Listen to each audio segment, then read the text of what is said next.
আমার প্রিয় ও স্নেহের 2024 সালের নতুন বছরের চতুর্থ শ্রেণীর ছাত্রছাত্রী বন্ধুরা, আশা করি তোমরা সবাই ভালো আছো। আজ আমরা যে বিষয়টি নিয়ে আলোচনা করব, চতুর্থ শ্রেণীর থার্ড সামারি অর্থাৎ ফাইনাল পরীক্ষার বাংলার কোশ্চেন পেপার নিয়ে। তারপর সরাসরি স্ক্রিনে কিন্তু তোমরা চতুর্থ শ্রেণীর থার্ড সামারি অর্থাৎ ফাইনাল পরীক্ষার বাংলার কোশ্চেন পেপারটা দেখতে পাচ্ছ। ফুল মার্কস তোমাদের রয়েছে 50 আর সময় তোমাদের রয়েছে 2 ঘন্টা। একে তাকে রয়েছে কবির নামসহ আদর্শ ছেলে কবিতার প্রথম 8 লাইন মুখস্থ লেখো। লেখা শুরু করবে। আদর্শ ছেলে কুসুম কুমারী দাস। আমার দেশে হবে সেই ছেলে কবে, কথায় না বড় হয়ে কাজে বড় হবে। মুখে হাসি বুকে বল, তেজে ভরা মন, মানুষ হইতে হবে এই তার পণ। বিপদ আসিলে কাছে হও আগুয়ান, নাই কি শরীরে তব রক্ত মাংস প্রাণ। হাত পা সবারই আছে, মিছে কেন ভয়, চেতনা রয়েছে যার সে কি পড়ে রয়। প্রশ্নবোধক চিহ্ন। ভালো করে দেখে নাও। পরের প্রশ্ন তোমাদের রয়েছে 2-এর দাগে সঠিক উত্তরটির তলায় দাগ দাও। প্রশ্নের মান 1 করে 1 × 3 = 3।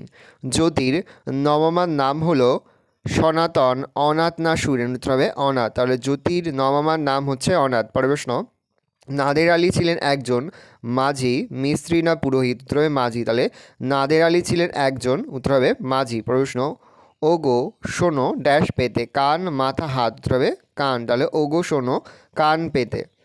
পরে রয়েছে 3-এর দাগে তীরচিহ্ন দিয়ে ক স্তম্ভের সঙ্গে খ স্তম্ভ মেলাও। প্রশ্নের মান 1 করে 1 × 3 = 3।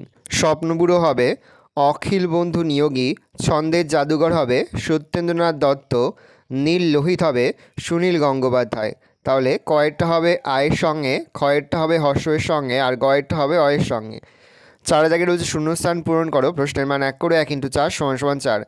মায়াদ্বীপের অপর নাম ড্যাশ। উত্তর হবে বনভাসী দ্বীপ। প্রশ্ন, ঘুমের ড্যাশ বুলিয়ে আসে গুটি গুটি। উত্তর হবে কাজল। প্রশ্ন, ট্রাম ছাড়া একটি পরিবেশ বান্ধব যান হলো ড্যাশ। উত্তর হবে মেট্রো। পরের প্রশ্ন, নতুন চটি পায়ে দিয়ে ড্যাশ যতীন খুব সাবধানে রইল। উত্তর হবে প্রথম দিন। 5-এর দাগে রয়েছে নিচের প্রশ্নগুলির একটি বাক্যে উত্তর দাও। প্রশ্নের মান 1 করে 1 × 5 = 5। মতিলাল মজুমদারের লেখা দুটি কাব্যগ্রন্থের নাম লেখো। উত্তর লিখবে স্বপন পশারি ও হেমন্ত গোধূলি। তাহলে মতিলাল মজুমদারের লেখা দুটি কাব্যগ্রন্থের নাম হচ্ছে স্বপন পশারি ও হেমন্ত গোধূলি। প্রশ্ন, মায়াদ্বীপ গল্পটি কোন বই থেকে নেওয়া। উত্তর লিখবে তার বড়রা যখন ছোট ছিল। তার বড়রা যখন ছোট ছিল এই বই থেকে হচ্ছে মায়াদ্বীপ গল্পটি নেওয়া হয়েছে। যতীন কোন জিনিসটি যতদিন সম্ভব টিকিয়ে রাখতে। উত্তর হবে তার ঘুড়ি। প্রশ্ন, মা জ্যোতিকে কোন নদীতে স্নান করাতে নিয়ে যেতে। উত্তর হবে গরুই। তাহলে মা জ্যোতিকে কোন নদীতে স্নান করাতে নিয়ে যেতে। উত্তর হবে গরুই। প্রশ্ন, কুসুম কুমারী দাসের জন্ম মৃত্যুসাল কত। জন্ম হচ্ছে 1875 সালে আর মৃত্যু হচ্ছে 1948 সালে। 6 দাগে রয়েছে নিচের 4 থেকে 5টি বাক্যে নিচের প্রশ্নগুলির উত্তর দাও। প্রশ্নের মান 2 করে 2 × 2 = 4। প্রথম, কথকের মায়ের অনেক সুসুখ দেখা হয়ে ওঠে না কেন। কথায় না বড় হয়ে কাজে বড় হবে বলতে কবি কী বোঝাতে চেয়েছেন। 7 দাগে রয়েছে নিচের প্রশ্নগুলির উত্তর নিজের ভাষায় লেখো। প্রশ্নের মান 3 করে 3 × 2 = 6। জ্যোতি কীভাবে সাঁতার শিখেছিল। প্রত্যেক বাড়িতে থাকতো নিজস্ব নৌকা, এমন বন্দোবস্তের কারণ কী ছিল। 8 দাগে রয়েছে শব্দযুগলের অর্থ পার্থক্য দেখাও। ভয়াকার ল ভাল আর ভয়াকার লৌকা ভালো, বয়াকার রয়সী বাড়ি আর বয়াকার রয়সী বাড়ি। বিপরীত শব্দ লেখো। দিবস জোয়ার, অভ্যাস স্পষ্ট। সমার্থক শব্দ লেখো। জল, মাথা, বাবা, পাখি। লিঙ্গ পরিবর্তন করো। রাজা, চাকর, পিতা। যে কোনো একটি বিষয় অনুচ্ছেদ রচনা করো। প্রশ্নের মান 5।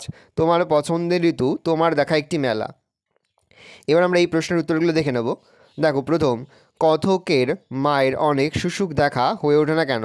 কথকের মা চশমা খুঁজে পেতে দেরি করেন বলে। কথায় না বড় হয়ে কাজে বড় হবে বলতে কবি কী বোঝাতে চেয়েছেন। আলোচ্য উক্তির মধ্যে কবি বলতে চেয়েছেন আমাদের দেশের কল্যাণের জন্য এমন একজন আদর্শ ছেলে প্রয়োজন যে হবে কর্মঠ, অর্থাৎ কেবলমাত্র বড় বড় কথা বলে দেশোদ্ধার ধারণা করে গঠনমূলক কাজের মধ্যে দেশকে এগিয়ে নিয়ে যাবে। জ্যোতি কীভাবে সাঁতার শিখেছিল। জ্যোতির মা তাকে দিনের শেষে গরুই নদীতে নিয়ে গিয়েছিল। কী শীত কী বর্ষা, মায়ের ভ্রুক্ষেপ নেই।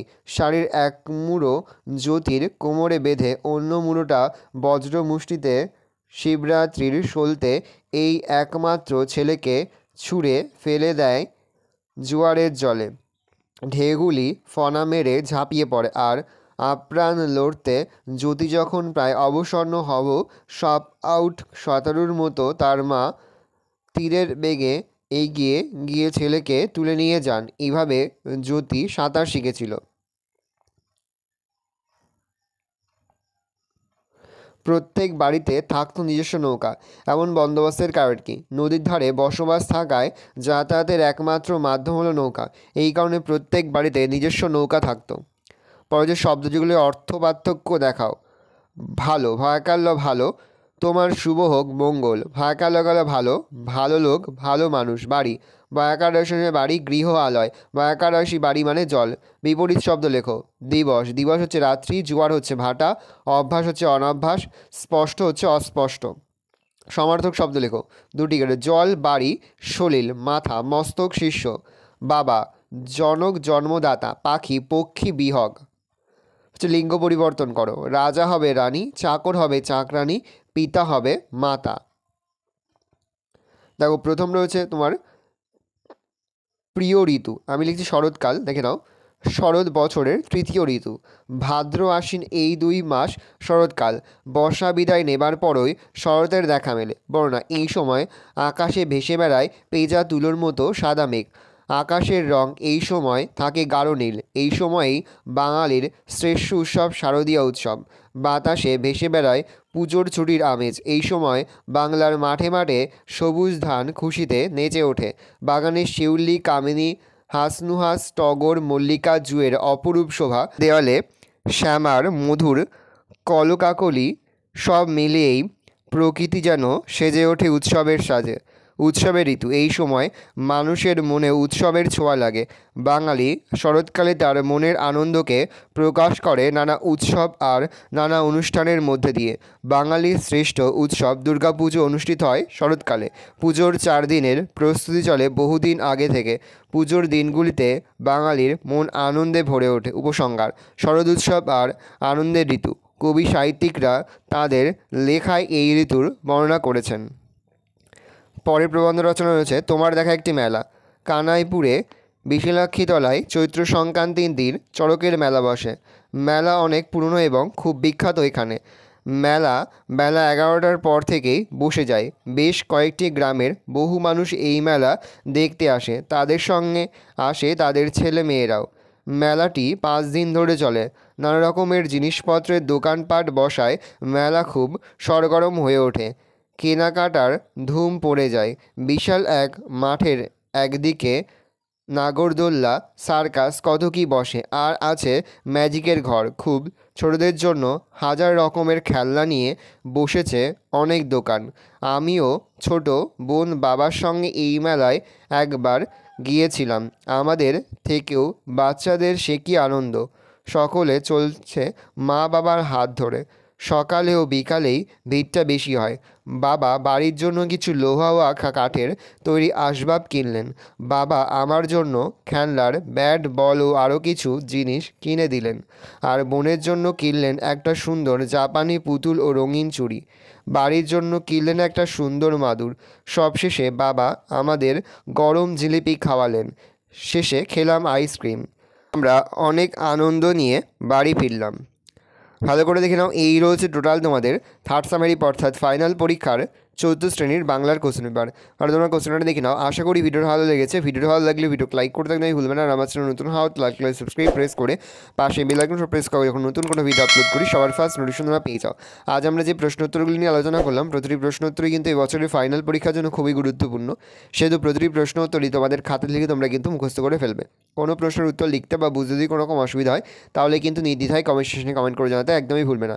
আমরা কিন্তু ইতিমধ্যে 4th শ্রেণীর প্রতিটি বিষয়ের সিলেবাস, প্রশ্নকাঠামো এবং নমুনা প্রশ্নপত্র কিন্তু আপলোড করে দিয়েছি। তোমরা যদি এখনও পর্যন্ত সেই ভিডিওগুলো না দেখে থাকো, ভিডিওগুলো কিন্তু তাড়াতাড়ি দেখে নাও। ভালো, তোমরা কোশ্চেন পেপারটা দেখে নাও।